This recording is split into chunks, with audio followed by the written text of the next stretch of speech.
O Grande Conflito. Capítulo 14. Progressos na Inglaterra. Enquanto Lutero abria ao povo da Alemanha a Bíblia, que até então estivera fechada, Tyndale era impelido pelo Espírito de Deus a fazer o mesmo pela Inglaterra. A Bíblia de Wycliffe fora traduzida do texto latino, que continha muitos erros. Nunca havia sido impressa, e tão elevado era o custo dos exemplares manuscritos, que, a não ser homens abastados ou nobres, poucos poderiam adquiri-los. Demais, sendo estritamente proscrita pela Igreja, tivera a divulgação relativamente acanhada. Em 1516, um ano antes do aparecimento das teses de Lutero, Erasmo publicara sua versão grega e latina do Novo Testamento. Agora, pela primeira vez, a palavra de Deus era impressa na língua original. Nesta obra, muitos erros das versões anteriores foram corrigidos, dando-se mais clareza ao sentido. Levou muitos dentre as classes cultas a melhorar conhecimento da verdade e deu novo impulso à obra da reforma. Mas o povo comum ainda estava, em grande parte, privado da palavra de Deus. Tyndale deveria completar a obra de Wycliffe, dando a Bíblia a seus compatriotas. Como estudante diligente e ardoroso investigador da verdade, recebeu o Evangelho do Testamento grego de Erasmo. Destemidamente pregou suas convicções, insistindo em que toda a doutrina fosse provada pelas Escrituras. A pretensão romanista de que a Igreja dera a Bíblia e de que somente ela a poderia explicar, respondeu Tyndale: sabeis quem ensinou as águias a encontrar a presa? Pois bem, esse mesmo Deus ensina seus filhos famintos a encontrar o Pai em sua palavra. Longe de nos haverdes dado as Escrituras, sois vós que a tendes escondido de nós. Sois vós que queimais os que ensinam, e se pudesseis, queimaríeis as Escrituras mesmas. A pregação de Tyndale despertou grande interesse. Muitos aceitaram a verdade, mas os padres estavam alerta e, mal ele deixara o campo, esforçaram-se por destruir-lhe a obra por meio de ameaças e difamações. Muitas vezes eram bem-sucedidos nisso. Que se deve fazer? Exclamava ele. Enquanto semeio num lugar, o inimigo devasta o campo que acabo de deixar. Não posso estar em toda parte. Oh, se os cristãos possuíssem as Escrituras Sagradas em sua própria língua, poderiam por si mesmos resistir a esses sofismas. Sem a Bíblia, é impossível firmar o leigo na verdade. Novo propósito toma então posse de seu espírito. Era na língua de Israel, disse ele, que se cantavam os salmos no tempo de Jeová. E não falará o Evangelho a língua da Inglaterra entre nós? Deve a Igreja ter menor luz ao meio-dia do que à aurora? Os cristãos devem ler o Novo Testamento em sua língua materna. Os doutores e ensinadores da Igreja discordavam entre si. Apenas pela Bíblia poderiam os homens chegar à verdade. Um adota este doutor, outro aquele. Ora, cada um destes autores contradiz o outro. Como, pois, podemos nós distinguir quem fala certo de quem fala errado? Como? Em verdade, pela palavra de Deus. Não muito tempo depois, ilustrado doutor católico, empenhado em controvérsia com ele, exclamou: seríamos melhores estando sem as leis de Deus do que sem as do Papa. Tyndale replicou: desafio o Papa e todas as suas leis, e se Deus poupar minha vida, dentro em pouco farei com que um rapaz que conduz o arado saiba mais das Escrituras do que vós. O propósito que começara a acalentar, de dar ao povo as Escrituras do Novo Testamento em sua própria língua, agora se confirmava e imediatamente se aplicou à obra. Expulso de sua casa pela perseguição, foi a Londres e ali prosseguiu por algum tempo em seus labores sem ser incomodado. Mas de novo a violência dos romanistas o obrigou a fugir.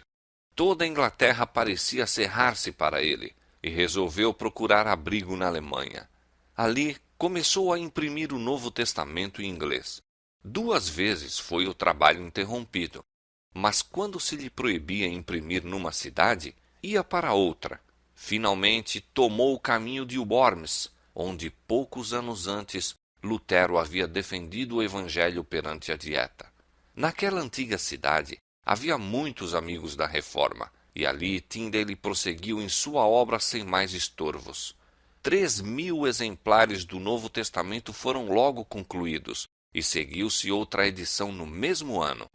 Com grande ardor e perseverança, continuou seus labores. Apesar de terem as autoridades inglesas guardado seus portos com a mais estrita vigilância, a palavra de Deus foi de várias maneiras secretamente levada para Londres e ali circulou por todo o país. Os romanistas tentaram suprimir a verdade, mas debalde. O bispo de Durham, de uma vez, comprou de um vendedor de livros, amigo de Tyndale, todo o seu estoque de Bíblias, com o intuito de destruí-las, supondo desta arte embaraçar grandemente a obra. Mas, ao contrário, com o dinheiro assim fornecido, foi comprado material para uma nova e melhor edição, que, a não ser desta maneira, não poderia haver sido publicada. Quando mais tarde Tyndale foi preso, foi-lhe oferecida a liberdade, sob condição de revelar os nomes dos que haviam auxiliado a fazer as despesas para imprimir suas Bíblias. Respondeu que o bispo de Durham fizera mais do que qualquer outra pessoa, pois, pagando elevado preço pelos livros deixados em seu poder, habilitara-o a prosseguir com bom ânimo. Tyndale foi traído e entregue aos inimigos, permanecendo por muitos meses na prisão. Finalmente, deu testemunho da fé, morrendo mártir, mas as armas que preparara habilitaram outros soldados a batalhar por todos os séculos, mesmo até aos nossos dias. Latimer sustentava do púlpito que a Bíblia deveria ser lida na língua do povo. O autor da Escritura Sagrada, disse ele, é o próprio Deus, e esta Escritura participa do poder e da eternidade de seu autor. Não há rei, imperador, magistrado ou governador que não tenha o dever de obedecer à sua santa palavra. Não tomemos quaisquer atalhos, mas dirijamo-nos à palavra de Deus. Não andemos segundo nossos antepassados, nem busquemos saber o que fizeram, mas sim o que deveriam ter feito. Barnes e Fritz, fiéis amigos de Tyndale, levantaram-se em defesa da verdade. Seguiram-se os Ridleys e Cranmer. Estes dirigentes da reforma inglesa eram homens de saber, e quase todos tinham sido muito estimados pelo zelo e piedade na comunhão romana. Sua oposição ao papado resultou de seu conhecimento dos erros da Santa Sé. Familiarizados com os mistérios de Babilônia, maior poder imprimiram a seus testemunhos contra ela. Farei agora uma estranha pergunta, disse Latimer. Quem é o mais diligente bispo em toda a Inglaterra? Vejo-vos a ouvir e escutar que eu o nomeie. Eu vô-lo direi. É o diabo. Ele nunca abandona sua diocese. Procurai-o quando quiserdes, sempre estará em casa. Está sempre junto à sua charrua. Nunca o achareis ocioso, garanto-vos. Onde reside o diabo, fora com os livros, e venham as velas. Fora com as Bíblias, e venham os rosários. Fora com a luz do Evangelho, e venha a luz das velas. Sim, ao meio-dia. Abaixo a cruz de Cristo, viva o purgatório limpa-bolsas. Fora com vestir os nus, os pobres e os inválidos, e viva o cobrir de imagens e festivos ornamentos, o pau e a pedra. Venham as tradições dos homens e suas leis, abaixo com as tradições de Deus e sua santíssima palavra. Quem dera fossem nossos prelados tão diligentes em semear a boa doutrina, como Satanás o é em semear o joio ou a cisânia. O grande princípio mantido por aqueles reformadores, princípio que fora sustentado pelos valdenses, por Wycliffe, João Hus, Lutero, Zwinglio e pelos que a ele se uniram, foi a autoridade infalível das Escrituras Sagradas como regra de fé e prática. Negavam o direito dos papas, concílios, padres e reis de dirigirem a consciência em matéria de religião. A Bíblia era a sua autoridade e por seus ensinos provavam todas as doutrinas e reivindicações. A fé em Deus e em sua palavra sustentava aqueles homens santos, ao renderem eles a vida num instrumento de tortura. Consola-te, exclamou Latimer a seu companheiro de martírio, quando as chamas estavam a ponto de fazer silenciar-lhes a voz. Acenderemos neste dia na Inglaterra uma luz que, pela graça de Deus, espero jamais se apagará. Na Escócia, a semente da verdade espalhada por Columba e seus cooperadores nunca foi totalmente destruída. Durante séculos, depois de as igrejas da Inglaterra se submeterem a Roma, as da Escócia mantiveram sua liberdade. No século XII, entretanto, o papado se estabeleceu ali e em nenhum país exerceu mais absoluto domínio. Em parte alguma, eram mais profundas as trevas. Todavia, ali chegaram raios de luz a penetrarem as trevas, apresentando a promessa do dia vindouro. Os Lollardos, vindos da Inglaterra com a Bíblia e ensinos de Wycliffe, muito fizeram para preservar o conhecimento do Evangelho, e cada século teve suas testemunhas e mártires. Com a inauguração da Grande Reforma, vieram os escritos de Lutero e então o Novo Testamento inglês de Tyndale. Sem serem notados pela hierarquia, esses mensageiros atravessaram silenciosamente as montanhas e vales, reacendendo o facho da verdade quase a extinguir-se na Escócia e desfazendo a obra que Roma fizera durante 4 séculos de opressão.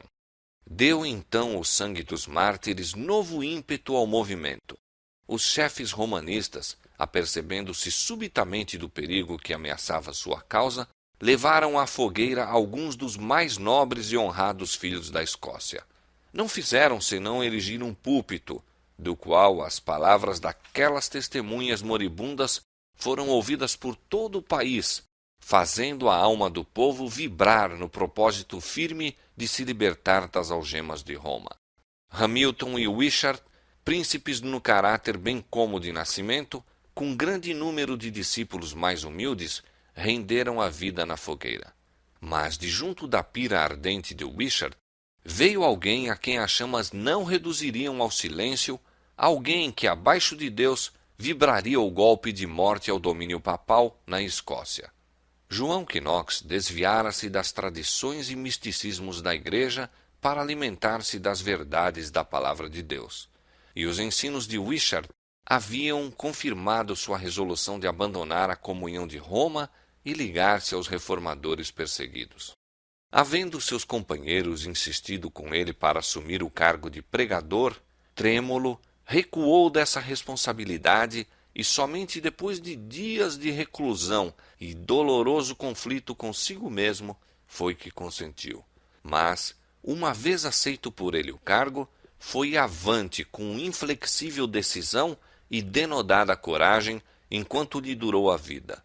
Este fiel e verdadeiro reformador não temia a face do homem. Os fogos do martírio, luzindo em redor dele, apenas serviam para despertar seu zelo a maior intensidade. Com o machado do carrasco pendendo ameaçadoramente sobre a cabeça, manteve-se em seu terreno, desfechando vigorosos golpes à direita e à esquerda para demolir a idolatria. Quando posto face a face com a rainha da Escócia, em cuja presença o zelo de muitos dirigentes do protestantismo se haviam abatido, João Knox deu seu testemunho inquebrantável da verdade. Não seria ganho por meio de carinhos, não se subjugaria diante de ameaças. A rainha acusou-o de heresia. Ele havia ensinado o povo a receber uma religião proibida pelo Estado, declarou ela, e transgredir assim o mandamento de Deus, que ordena aos súditos obedecer a seus príncipes. Knox respondeu firmemente: como a religião verdadeira não deriva dos príncipes mundanos, a força original nem a autoridade, mas sim do eterno Deus unicamente, não são assim os súditos obrigados a moldar sua religião segundo o sabor dos príncipes. Pois muitas vezes acontece que os príncipes são os mais ignorantes de todos no tocante à verdadeira religião de Deus. Se toda a semente de Abraão houvesse sido da religião de Faraó, de quem foram súditos durante muito tempo, pergunto-vos, senhora, que religião teria havido no mundo? Ou se todos os homens nos dias dos apóstolos houvessem sido da religião dos imperadores romanos, que religião teria havido sobre a face da terra? E assim, senhora, podeis compreender que os súditos não são obrigados a ter a religião de seus príncipes, conquanto se lhes recomende prestar-lhes obediência, disse Maria. Interpretais as Escrituras de uma maneira, e eles, os ensinadores católicos romanos, interpretam-nas de outra. A quem deverei crer? E quem será juiz? Crereis em Deus, que claramente fala em sua palavra, respondeu o reformador. E além do que a palavra vos ensina, não crereis nem a um nem a outro. A palavra de Deus é clara por si mesma, e se aparecer qualquer obscuridade em um lugar, o Espírito Santo, que nunca é contrário a si mesmo, em outros lugares explica a obscuridade de maneira mais clara, de modo que não poderá ficar dúvida, a não ser para os que obstinadamente se conservem na ignorância. Essas foram as verdades que o destemido reformador com perigo de vida disse aos ouvidos da realeza. Com a mesma denodada coragem, manteve seu propósito, orando e ferindo as batalhas do Senhor, até que a Escócia ficou livre do papado. Na Inglaterra, o estabelecimento do protestantismo como religião nacional diminuiu a perseguição, mas não a deteve completamente. Enquanto muitas das doutrinas de Roma foram renunciadas, conservaram-se não poucas de suas formas. Foi rejeitada a supremacia do Papa, mas em seu lugar o monarca foi entronizado como cabeça da Igreja. No culto da Igreja, ainda havia largo desvio da pureza e simplicidade do Evangelho. O grande princípio da liberdade religiosa não fora por enquanto compreendido. Ainda que só raramente os governadores protestantes recorressem às horríveis crueldades que Roma empregava contra a heresia, o direito de cada homem a adorar a Deus segundo os ditames de sua própria consciência não era ainda reconhecido. Exigia-se de todos aceitar as doutrinas e observar as formas de culto prescritas pela Igreja estabelecida. Os dissidentes foram perseguidos em maior ou menor grau durante centenas de anos. No século XVII, milhares de pastores foram destituídos de seus cargos. Foi proibido ao povo, sob pena de pesadas multas, prisão e banimento, assistir a qualquer reunião religiosa, exceto as que eram sancionadas pela Igreja. As almas fiéis que não podiam abster-se de se reunir para adorar a Deus eram obrigadas a reunir-se nas ruas escuras, em sombrias águas furtadas e, em certas estações, nos bosques à meia-noite. Na profundidade agasalhadora da floresta, templo construído pelo próprio Deus, aqueles dispersos e perseguidos filhos do Senhor se congregavam para derramar a alma em oração e louvor. Mas, a despeito de toda a precaução, muitos sofreram pela fé. As cadeias estavam repletas, as famílias eram divididas. Muitos eram banidos para países estrangeiros. Contudo, Deus estava com seu povo, e a perseguição não conseguia fazer silenciar-lhes o testemunho. Muitos foram impelidos para a América do Norte, através do oceano, e ali lançaram os fundamentos da liberdade civil e religiosa, que tem sido o baluarte e glória desse país. Novamente, como nos dias apostólicos, a perseguição redundou em favor do Evangelho. Em nauseabundo calabouço, repleto de devassos e traidores, João Bunyan respirava a própria atmosfera do céu. E ali escreveu a maravilhosa alegoria da viagem do peregrino da terra da destruição para a cidade celestial. Por mais de 2 séculos, aquela voz da cadeia de Bedford tem falado com poder penetrante ao coração dos homens. O Peregrino e Graça Abundante ao Principal dos Pecadores, escritos por Bunyan, tem guiado muitos à senda da vida.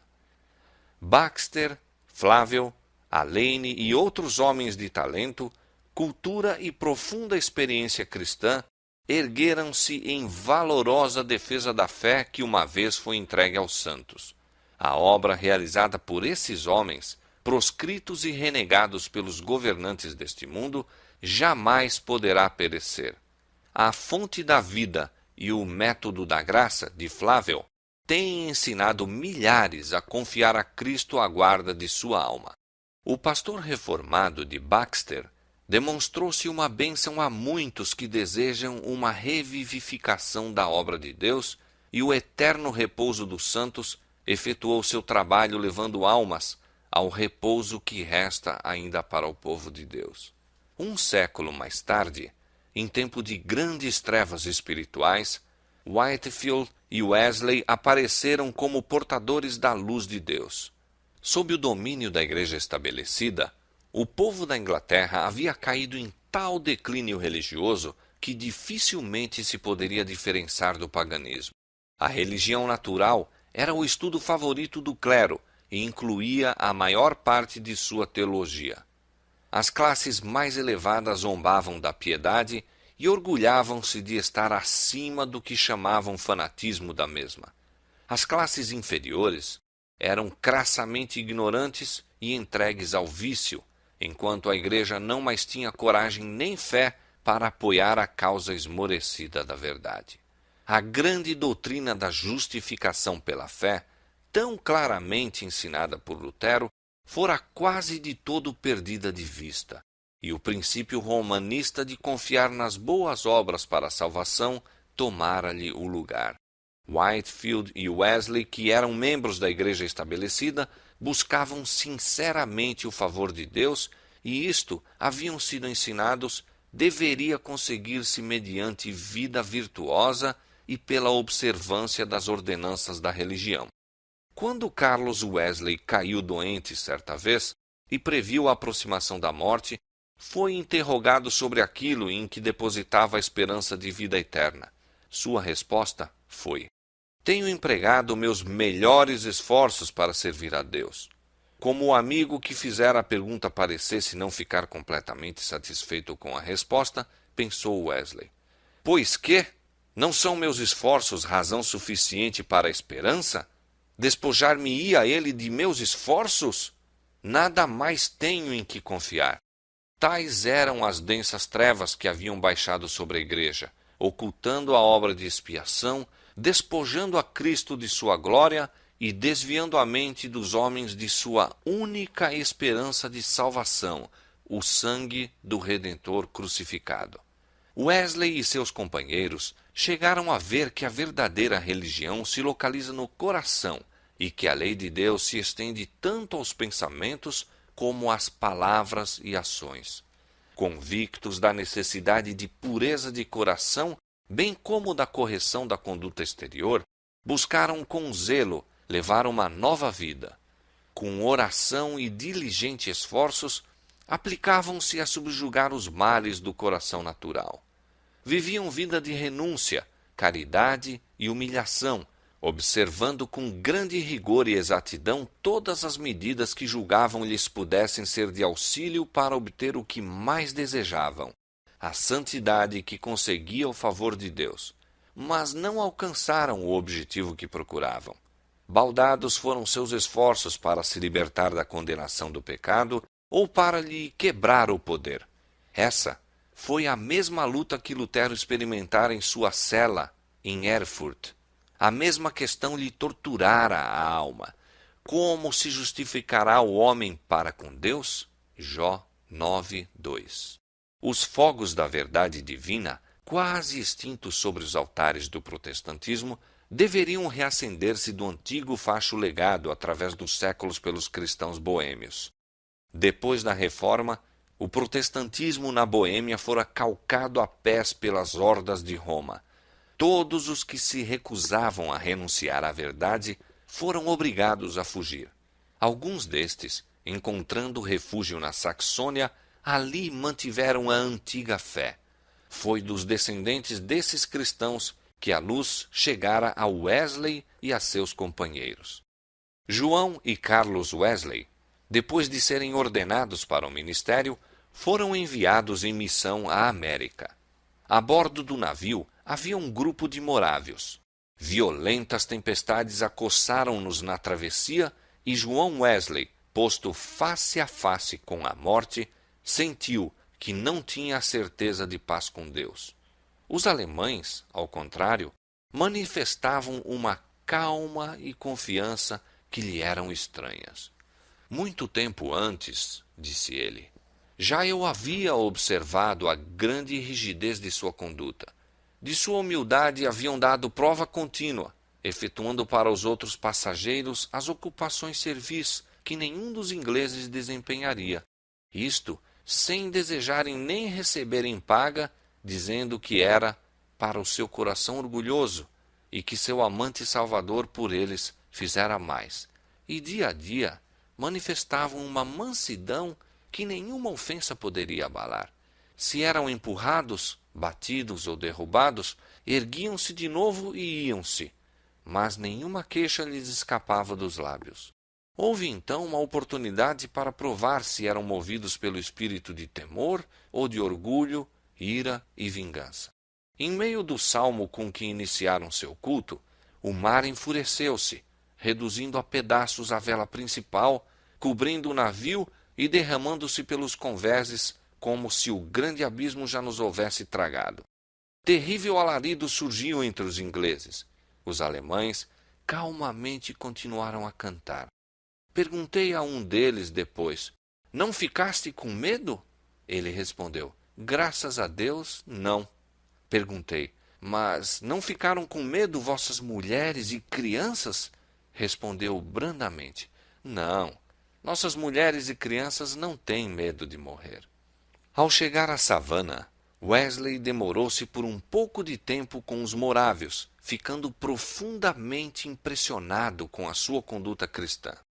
Descrevendo um de seus serviços religiosos, que oferecia grande contraste com o culto formalista da Igreja da Inglaterra, disse: a grande simplicidade, assim como a solenidade que em tudo se notava, quase me fizeram esquecer os 17 séculos decorridos e imaginar-me em uma daquelas assembleias onde não havia formas nem pompas, mas onde São Paulo, o fabricante de tendas, ou São Pedro, o pescador, presidiam e, contudo, havia demonstração do espírito e poder. Ao voltar para a Inglaterra, Wesley, sob a instrução de um pregador morável, chegou a um entendimento mais claro da fé bíblica. Ficou convencido de que deveria renunciar a toda a confiança em suas próprias obras para a salvação e que lhe cumpria confiar inteiramente no Cordeiro de Deus que tira o pecado do mundo. Em uma reunião da Sociedade Morávia de Londres, foi lida uma declaração de Lutero, descrevendo a mudança que o Espírito de Deus opera no coração do crente. Ao ouvi-la, acendeu-se a fé na alma de Wesley.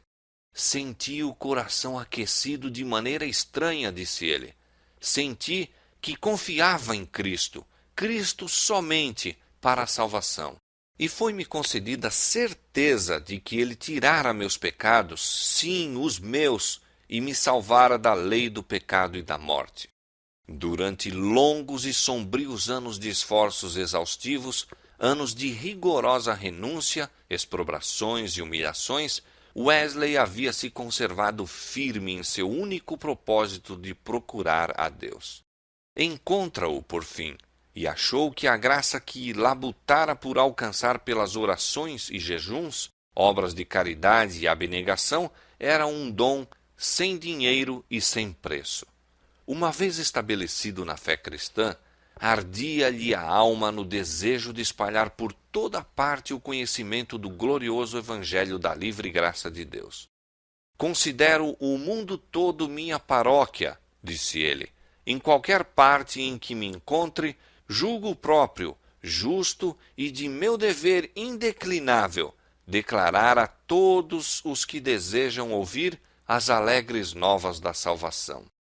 Continuou em sua vida austera e abnegada, agora não como base, mas como resultado da fé, não como raiz, mas como fruto da santidade. A graça de Deus em Cristo é o fundamento da esperança do cristão E essa graça se manifestará em obediência. A vida de Wesley foi dedicada à pregação das grandes verdades que recebera: justificação pela fé no sangue expiatório de Cristo e no poder renovador do Espírito Santo a operar no coração, produzindo frutos em uma vida de conformidade com o exemplo de Cristo. Whitefield e os Wesley foram preparados para a sua obra mediante longas e decididas convicções pessoais quanto à sua própria condição perdida. E para que pudessem habilitar-se a suportar agruras, como bons soldados de Cristo, estiveram sujeitos a severas provas do escárnio, mofa e perseguição, tanto na universidade como quando estavam a entrar para o ministério. Eles e alguns outros que com eles simpatizavam eram desdenhosamente chamados metodistas por seus descrentes colegas de estudos, nome atualmente considerado honroso por uma das maiores denominações da Inglaterra e da América. Como membros da Igreja Anglicana, apegavam-se fortemente às formas de culto da referida igreja. O Senhor, porém, lhes apresentara em sua palavra uma norma mais elevada. O Espírito Santo compelia-os a pregar a Cristo e a Ele crucificado. O poder do Altíssimo acompanhava-lhes os labores. Milhares se convenciam e verdadeiramente se convertiam. Era necessário que essas ovelhas fossem protegidas dos lobos devoradores. Wesley não tinha intenção de formar uma nova denominação, mas organizou os conversos no que se chamou a União Metodista. Misteriosa e probante foi a oposição que esses pregadores encontraram da parte da igreja estabelecida. Deus, contudo, em sua sabedoria, dispusera os acontecimentos de modo a fazer com que a reforma se iniciasse dentro da própria igreja. Se ela tivesse vindo inteiramente de fora, não teria penetrado no lugar em que era tão necessária. Mas como os pregadores do reavivamento eram membros da igreja e trabalhavam dentro do grêmio da igreja quando quer que encontravam oportunidade, a verdade teve entrada onde as portas teriam de outra maneira permanecido fechadas. Alguns do clero despertaram de sua sonolência moral e tornaram-se zelosos pregadores em suas próprias paróquias. Igrejas que se haviam petrificado pelo formalismo acordaram para a vida.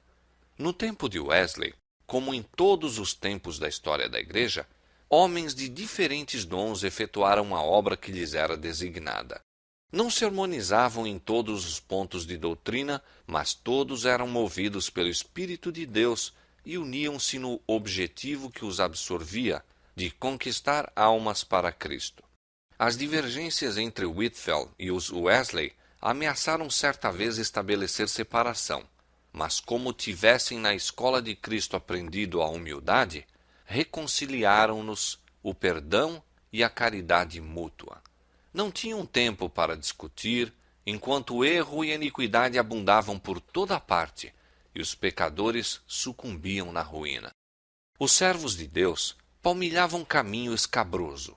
Homens de influência e saber empregaram sua capacidade contra eles. Depois de algum tempo, muitos dentre o clero manifestaram decidida hostilidade e as portas da igreja fecharam-se contra a fé pura e contra os que a proclamavam. O procedimento do clero, denunciando-os do púlpito, suscitou os elementos das trevas, ignorância e iniquidade. Reiteradas vezes, João Wesley escapou da morte por um milagre da misericórdia de Deus.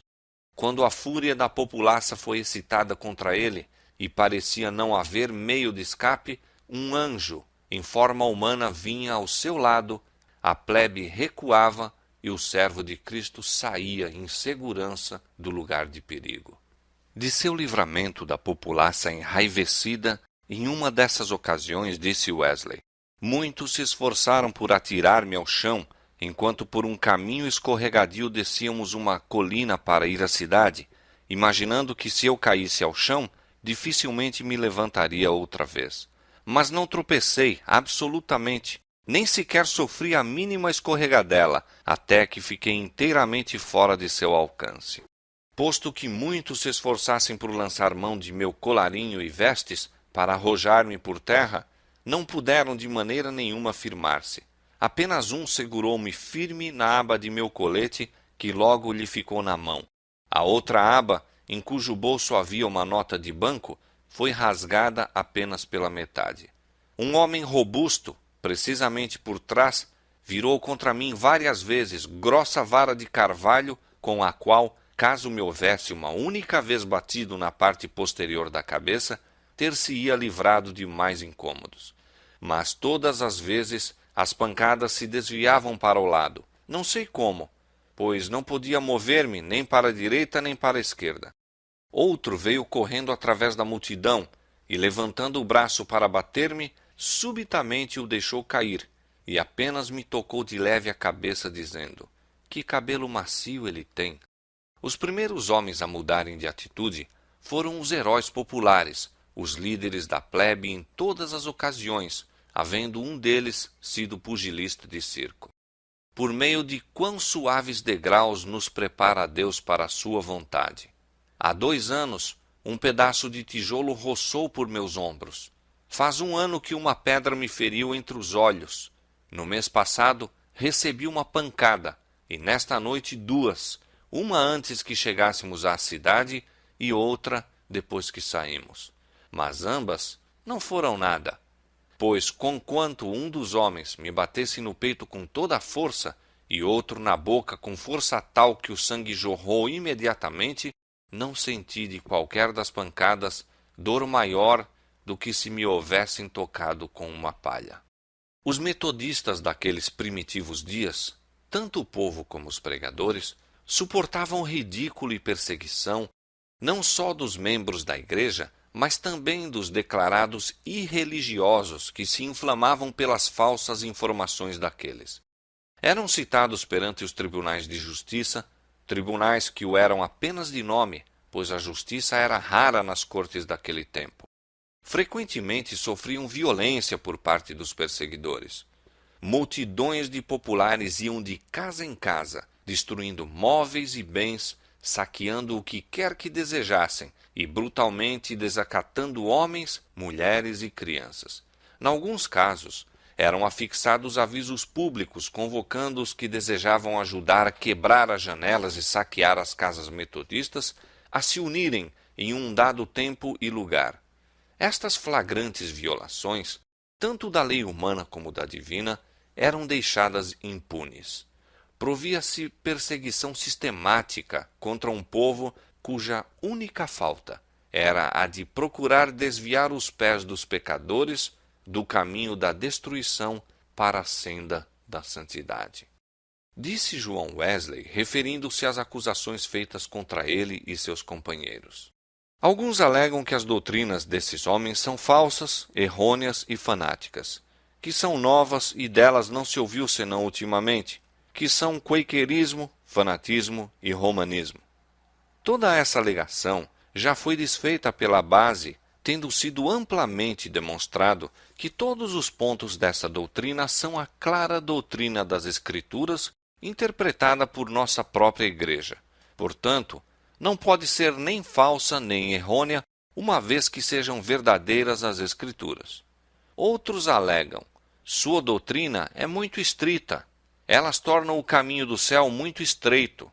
E esta é, na verdade, a objeção original, visto que foi quase a única durante algum tempo, e está secretamente contida em outras 1000, que aparecem sob várias formas. Mas tornam eles o caminho do céu, de alguma maneira, mais apertado do que nosso Senhor e seus apóstolos o fizeram? É a sua doutrina mais estrita do que a da Bíblia? Considerai tão somente alguns textos claros. Amarás ao Senhor teu Deus de todo o teu coração e de toda a tua alma e de todas as tuas forças e de todo o teu entendimento. De toda a palavra ociosa que os homens disserem, hão de dar conta no dia do juízo. Quer comais, quer bebais, ou façais outra qualquer coisa, fazei tudo para a glória de Deus. Se sua doutrina é mais estrita do que isto, são merecedores da censura. Mas sabeis em vossa consciência que não o é. E quem poderá ser um tio menos estrito sem corromper a palavra de Deus? Poderá qualquer despenseiro dos mistérios de Deus ser contado como fiel se muda qualquer parte de tão sagrado depósito?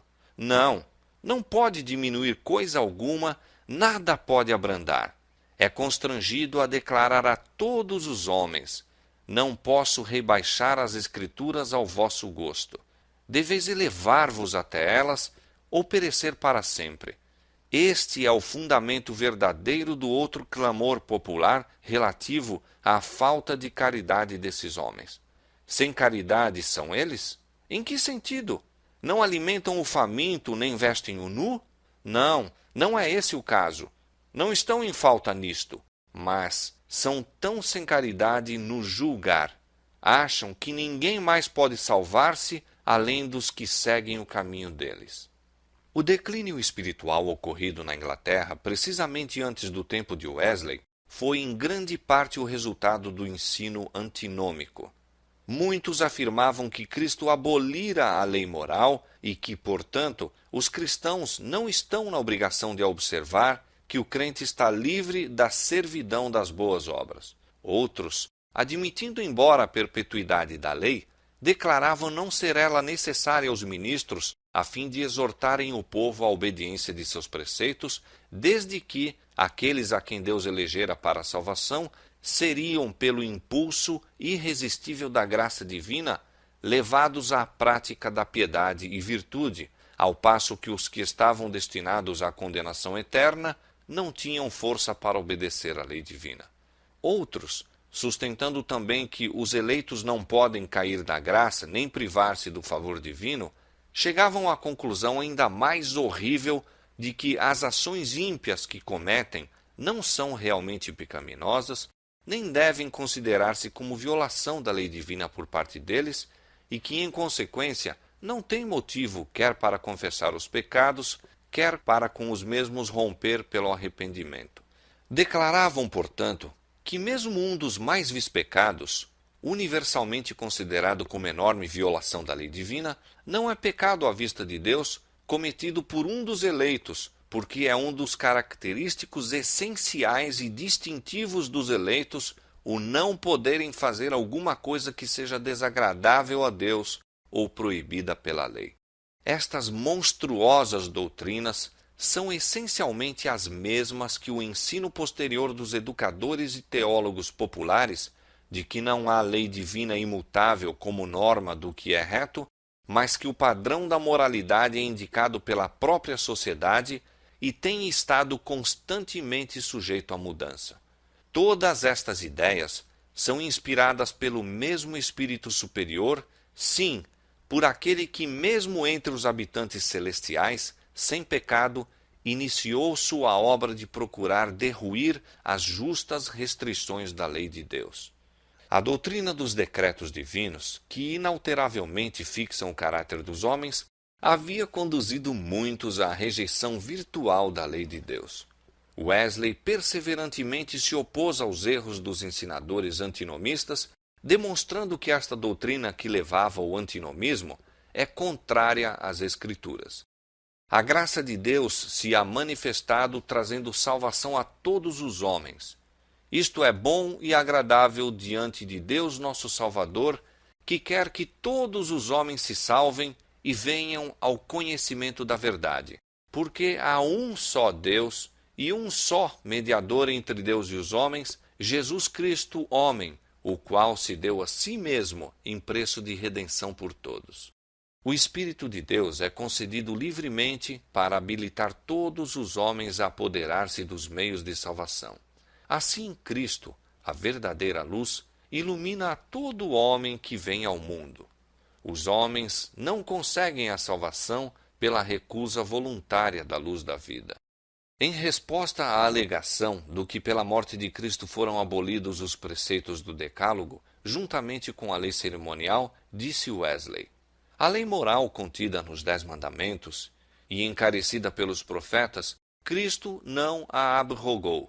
Não era desígnio de sua vinda revogar qualquer parte da mesma. Ela é uma lei que jamais poderá ser destruída, que permanece firme como a fiel testemunha no céu. Existiu desde o princípio no mundo, sendo escrita não em tábuas de pedra, mas no coração de todos os filhos dos homens, quando saíram das mãos do Criador.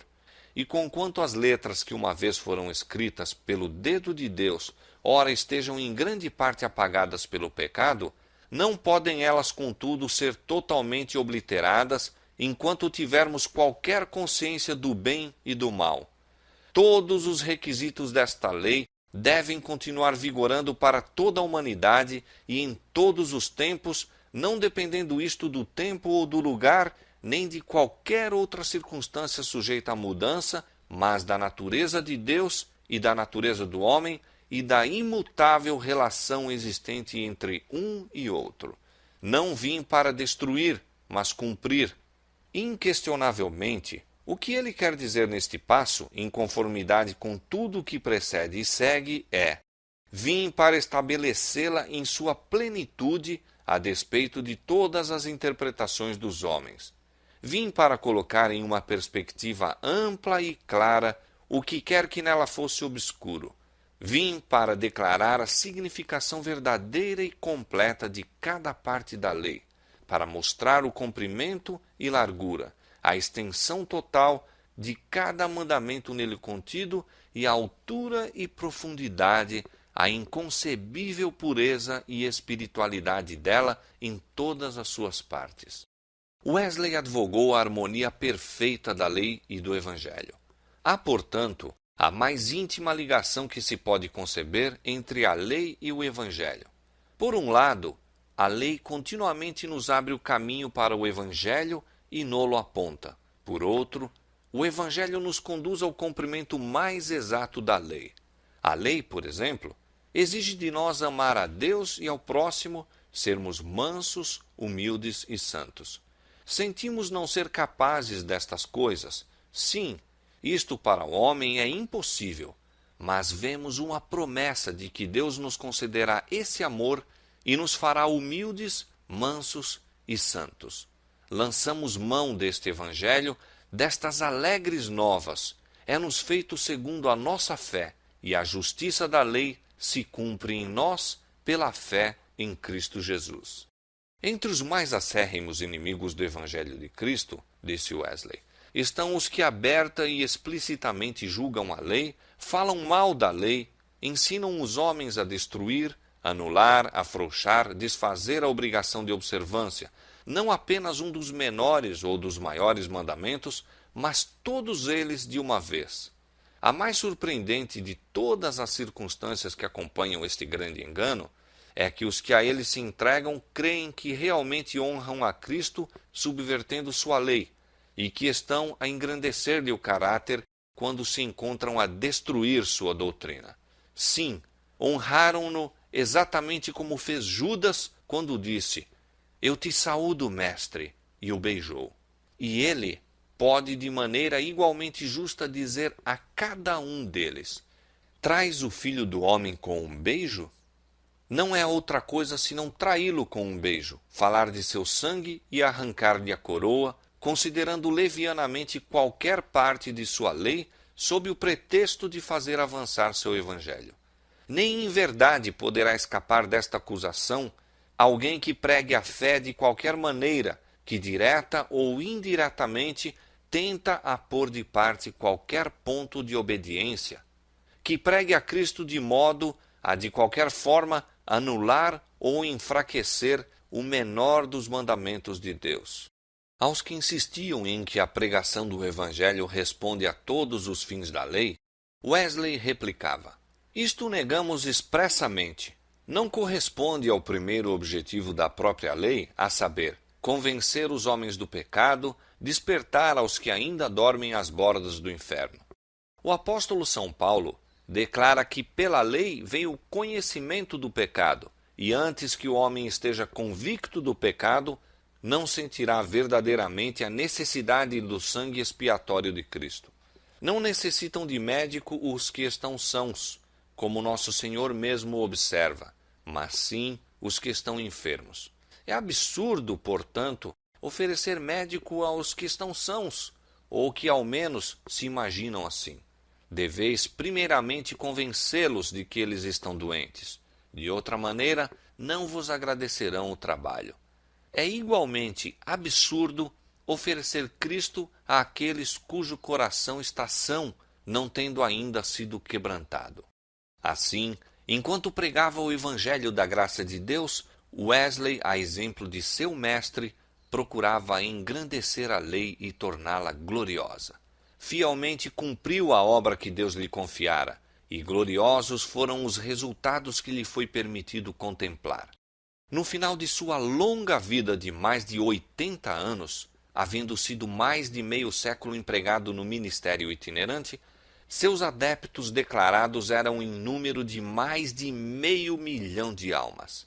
Mas a multidão que, mediante seus labores, foi erguida da ruína e degradação do pecado para a vida mais elevada e pura, e o número dos que pelo seu ensino alcançaram experiência mais profunda e mais rica, nunca se conhecerão antes que a família toda dos resgatados seja reunida no reino de Deus. A vida de Wesley apresenta a todo cristão uma lição de inapreciável valor. Oxalá a fé e a humildade, o incansável zelo, o espírito abnegado e a devoção deste servo de Cristo se reflitam nas igrejas de hoje.